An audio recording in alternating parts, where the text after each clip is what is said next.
here's the limits to greater success, right? And this is from Marsha Goldman, did a really good book and some training on what got you here won't get you there. So as a leadership team advisor, I work with organizations and leaders across the country, and there's certain things that I see that are limits to success. That is, that people have been successful, and then when they reach that level of success, they continue to do these things and it limits their success. So I'm gonna give you 3 of them, and these are limitations to successful people that limit their future success at work and at home. One of those limits is to always be right. That is, we have a tendency that we were right, and we want to continue to be right. So here's a scenario, and see if this fits with you. You and your wife talk about going out to dinner. You both want to go out to dinner, and you're excited to go. Your wife comes up with an idea of a restaurant. You have an idea of a restaurant. But circumstances, you go to your wife's choice.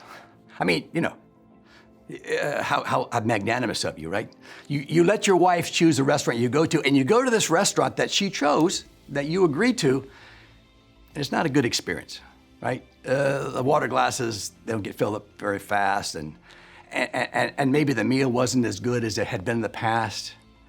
And you know in your mind that you had a better idea of a different restaurant, and you remind her that, you know, that other restaurant that I wanted to go to, I don't think this would have been the problem. You had to be right. That's a challenge, right?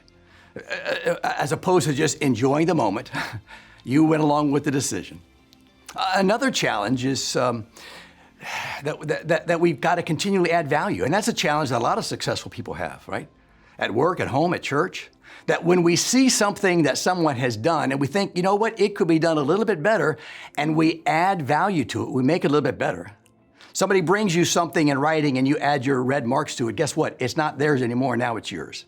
Now you own it. Now you've taken it from them, and their opportunity to make a contribution is diminished. Now you own it. Whether it's good or bad, they've thrown their hands up. That's 2. The third one, and I see this one a lot, is the need to be me. You know, we all have our personalities, and if you understand the DISC, the D-I-S-C, you understand some of the different personality tendencies.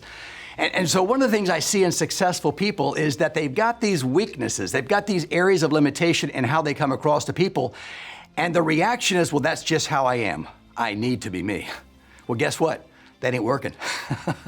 When you come across a way that creates defiance in others or reduces the commitment from others, that's not the best you can be.